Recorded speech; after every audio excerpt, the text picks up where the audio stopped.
Hello everyone. In this video, I will show you how to connect the Lotus Lantern app with Bluetooth.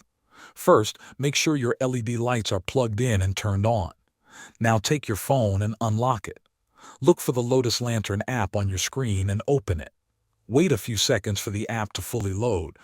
Make sure you allow any permissions the app asks for, such as Bluetooth or location access, because these are needed for the connection.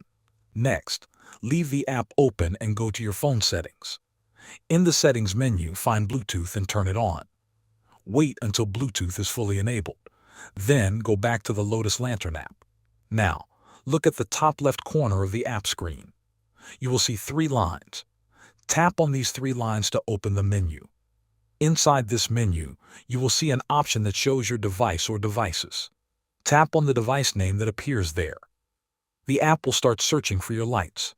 After a short moment, the app should connect to the lights automatically. Once connected, you can now control your lights. You can change colors by tapping on different color options. You can adjust brightness and select different lighting modes. There is also a music mode. When you play music on your phone and turn on this mode, the lights will react to the rhythm and beats of the music. Thanks for watching.